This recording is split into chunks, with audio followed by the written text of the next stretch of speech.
1, 2, 3, come on!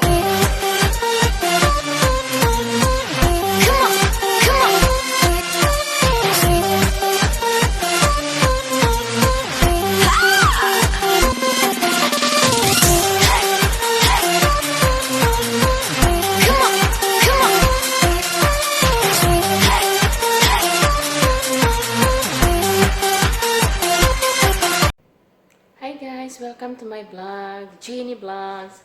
Ngayon, gagawa ako ng Nespresso coffee. So, ito ngayon ang coffee. Maglalagay ako ng 2 sugar. Ito yung gatas. At saka, syempre, may baso kasi dito ko ilalagay. So, ngayon, ilalagay na natin dyan. May water na rin siya. Nandito yung water sa likod. So, ngayon, ilalagay ko na ang coffee. At saka ito. And then, I press on.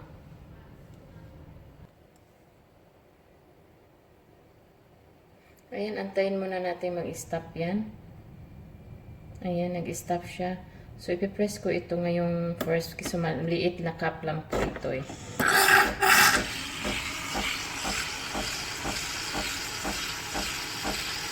Ilagay ko yung sugar.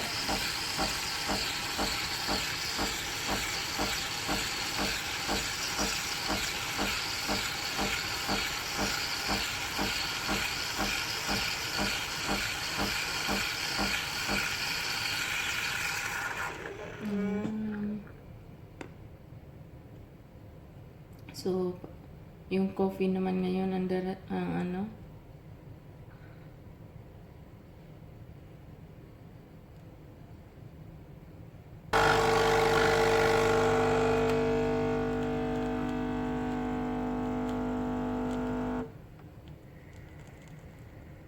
Ayan.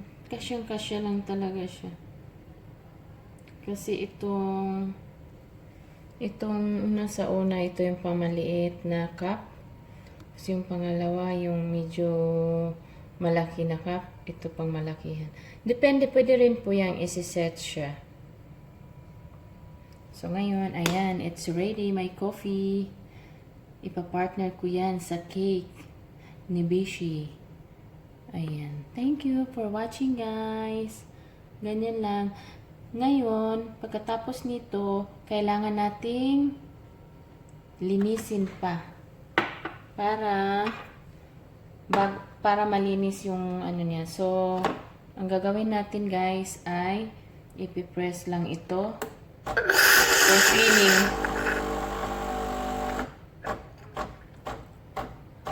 Yung button na to. Dito. Ito yung para pang cleaning sa milk.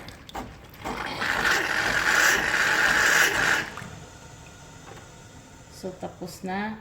Ngayon, anuin naman natin yung coffee para bumaba siya, para linisin naman natin yun. So, yung coffee cup, nahulog na siya dito. Nandito na siya. Ngayon, lilinisin naman natin yung anuhan ng coffee. Press naman din ito. Ayan, it's done. Clean. Malinis na siya. So, i-remove na natin yung milk. Lalagay ko sa fridge. And then, i-off natin. So, it's off. Ayan, guys. Thanks for watching. Ayan, how to operate the Nespresso coffee. Thank you.